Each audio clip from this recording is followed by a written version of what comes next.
Di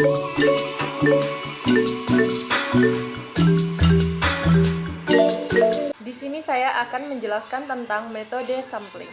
Metode sampling merupakan metode atau teknik pengambilan sampel dari suatu populasi agar sampel yang diambil dapat mewakili populasi. Hal ini mengingat karakteristik dari suatu populasi dapat bersifat homogen atau heterogen serta dalam jumlah yang terbatas atau tidak terbatas.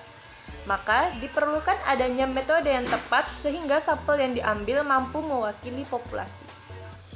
Populasi dan sampel. Populasi merupakan keseluruhan atau totalitas dari semua unsur-unsur dari suatu objek yang diamati dan diteliti. Sementara itu, populasi juga didefinisikan sebagai totalitas dari semua objek atau individu yang memiliki karakteristik tertentu, jelas, dan lengkap yang akan diteliti. Misalnya, semua angkatan kerja yang bekerja di sektor pertanian pada tahun 2007, semua pedagang sayur-sayuran di Pasar Angso 2, Kota Jambi tahun 2007, angkutan umum di Kota Jambi, semua mahasiswa Universitas Jambi tahun akademik 2007-2018. Kemudian yaitu sampel. Sampel adalah sebagian unsur-unsur populasi yang akan diamati atau diteliti. Misalnya, sebagian dari angkatan kerja yang bekerja di sektor pertanian, sebagian dari pedagang sayur-sayuran di Pasar Angso 2, dan sebagian dari angkutan umum Kota Jambi. Berkaitan dengan masalah populasi dan sampel, inilah munculnya teori yang menjelaskan keterkaitan antara populasi dan sampel. Teori tersebut disebut dengan teori sampling.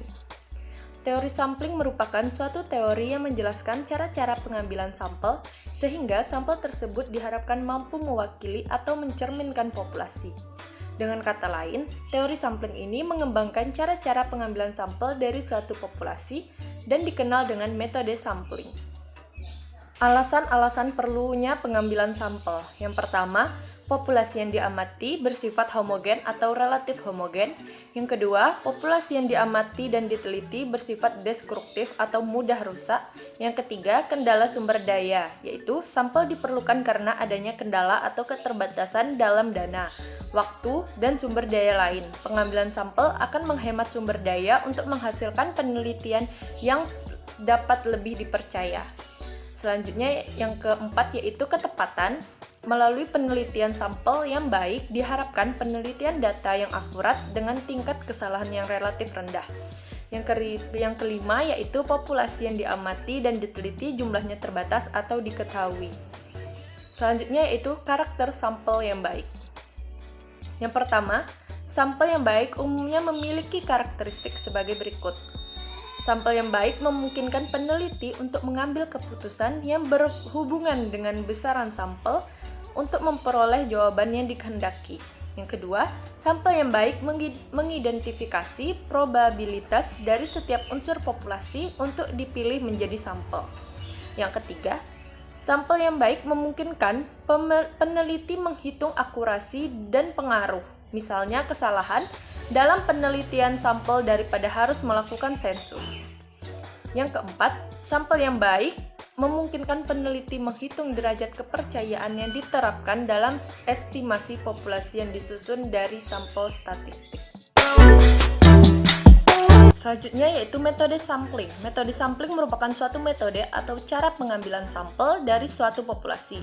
Metode sampling ini dapat dibedakan atas dua macam, yaitu metode random sampling sama metode non-random sampling. Metode random sampling ini merupakan suatu metode atau cara pengambilan sampel dari suatu populasi dengan memberikan peluang atau kesempatan yang sama pada setiap unsur populasi untuk dipilih dan terpilih sebagai sampel. Dengan demikian, metode ini juga disebut dengan metode sampling probabilitas. Yang kedua yaitu metode non-random sampling.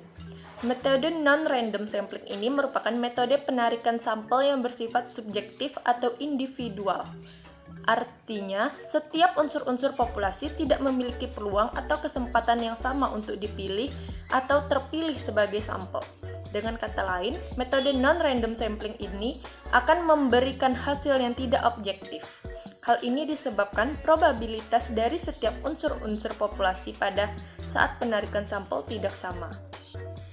Metode random sampling. Metode random sampling atau metode acak ini terdiri dari simple random sampling, stratified sampling, cluster sampling, dan systematic sampling. Yang pertama yaitu simple random sampling atau sampling acak sederhana. Sampling random sederhana ini merupakan bentuk pengambilan atau penarikan secara sederhana, di mana setiap unsur-unsur populasi yang mempunyai probabilitas yang sama untuk terpilih sebagai sampel. Sampling random sederhana ini sebaiknya digunakan dalam penarikan sampel bila populasi yang diamati atau diteliti bersifat homogen atau relatif homogen. Karakteristik populasinya sama atau sulit untuk dibeda-bedakan. Misalnya, populasi objek di kota Jambi, populasi pedagang sayur-sayuran di pasar Angso 2, populasi penjualan bakso keliling. Penarikan sampel dengan metode sampling random sederhana ini dapat dilakukan dengan menggunakan dua cara, yaitu cara undian dan cara tabel bilangan random. Penentuan sampel dengan metode tabel random dilakukan dengan angka-angka pada tabel bilangan random. Penarikan sampel tersebut sebaiknya dilakukan bila jumlah populasinya besar. Nah, langkah awal dalam penentuan nomor-nomor sampel dari tabel bilangan random pada saat menentukan baris dan kolom. Penentuan baris dan kolom dari tabel bilangan random dilakukan sebagai berikut.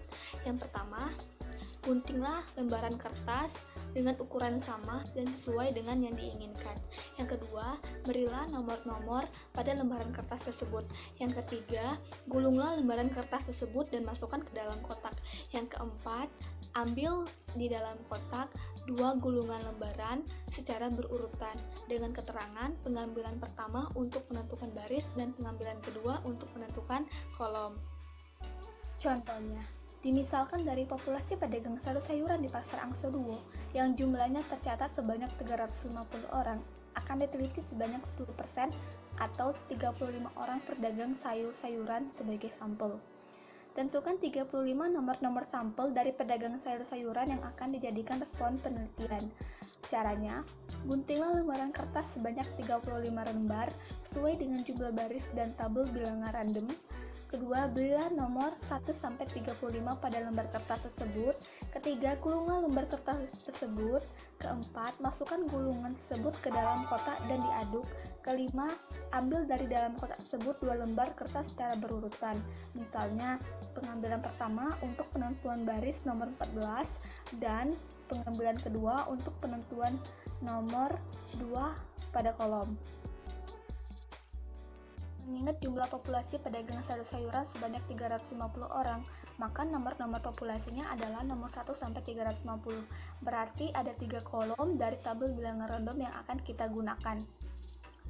Dari tabel bilangan di samping, angka pada baris ke-14 dan kolom kedua dari tabel bilangan random, di mana baris berada pada nomor 1-14 dan kolom itu nomor 1-4, 5, 6, sampai 37, sampai 40. Nah, angka pada baris 14 dan kolom kedua dari tabel bilangan random ini adalah 135. Kemudian, karena nomor-nomornya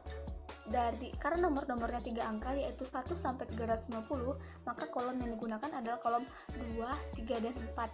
Apabila nomor-nomor sampelnya sama, maka pilih salah satu saja untuk diambil. Setelah baris 14 kolom kedua tersebut, lanjut ke baris 15 sampai seterusnya.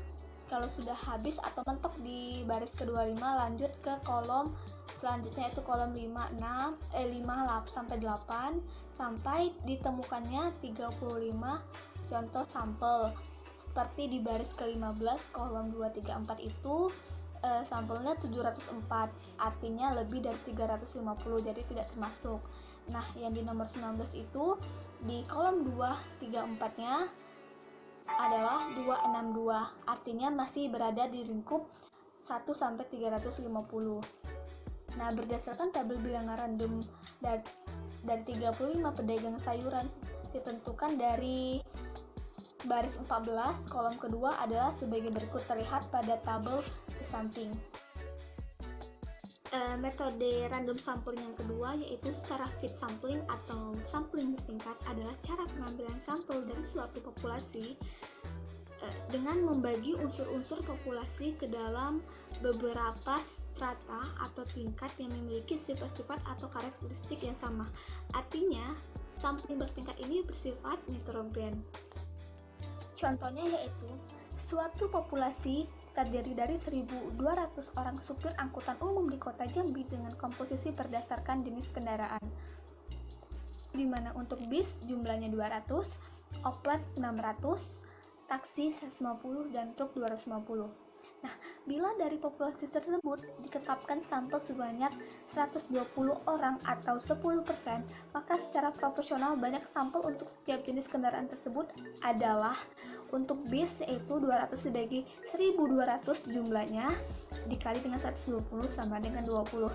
Begitu juga dengan oplet, taksi, dan truk, di mana rumusnya adalah jumlah kendaraan dibagi seluruh orang sopir dikali dengan sampel sebanyak 120 orang.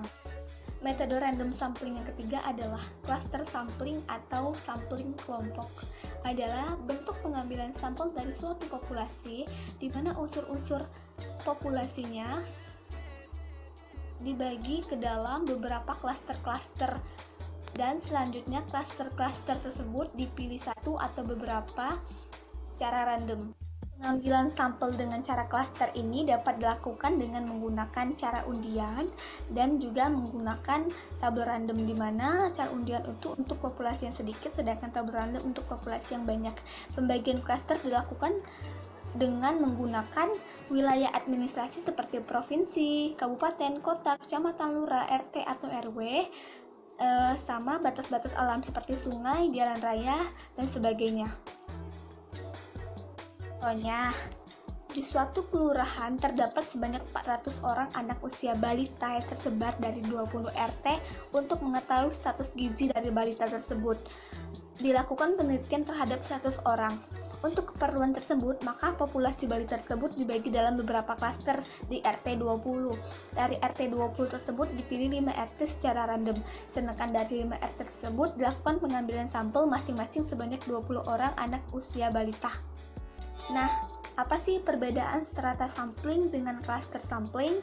Pada strata sampling itu, pengambilan sampelnya dilakukan pada seluruh strata, sedangkan pada cluster itu, pengambilannya hanya dilakukan pada satu atau beberapa cluster.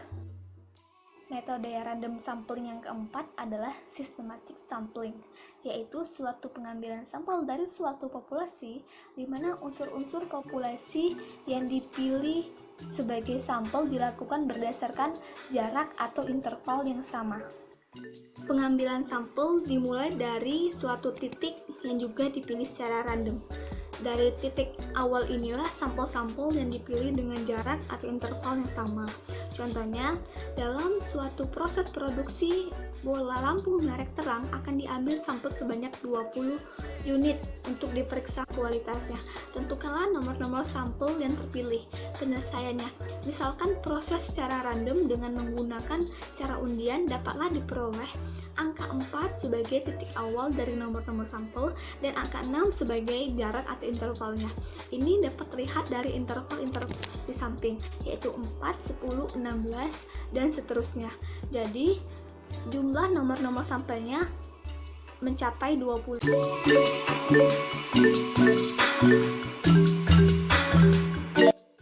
3.6 Metode non-random sampling. Metode non-random sampling non-probabilitas merupakan suatu cara pengambilan sampel dari suatu populasi yang tidak memberikan kesempatan atau peluang yang sama pada setiap unsur-unsur populasi untuk dipilih atau terpilih sebagai sampel. Dengan kata lain, probabilitas dari setiap unsur populasi untuk dipilih sebagai sampel tidak sama. Hal ini karena bahwa metode non-random sampling ini akan memberikan hasil yang tidak objektif atau tidak menggambarkan keadaan yang sebenarnya, dan bahkan justru sebaliknya, yaitu bersifat subjektif. Metode non-random sampling ini terdiri dari beberapa jenis. Yang pertama adalah sampling kuota. Sampling kuota adalah metode penarikan sampel yang mempunyai ciri-ciri tertentu dalam jumlah atau kuota yang diinginkan. Metode ini merincikan lebih dahulu segala sesuatu yang berhubungan dengan pengambilan sampel. Kedua adalah purposive sampling. Purposive sampling ini menempatkan bentuk sampling non-random yang pengambilan sampelnya ditentukan oleh peneliti berdasarkan pertimbangan atau kebijaksanaan. Penarikan sampel dengan metode purposive sampling ini cocok digunakan untuk studi khusus. Dan yang ketiga adalah snowball sampling. Snowball sampling adalah penarikan sampel di mana responden pertama dipilih dengan cara random atau metode probabilitas dan kemudian responden berikutnya diperoleh dari informasi yang didapat dari responden yang pertama. 3.7. Penentuan jumlah sampel. Peneliti dapat mencari data dari seluruh elemen yang ada dalam populasi yang diteliti melalui sensus. Namun demikian, karena kendala biaya dan waktu penelitian, sensus tidak dilakukan untuk setiap penelitian bisnis maupun ekonomi.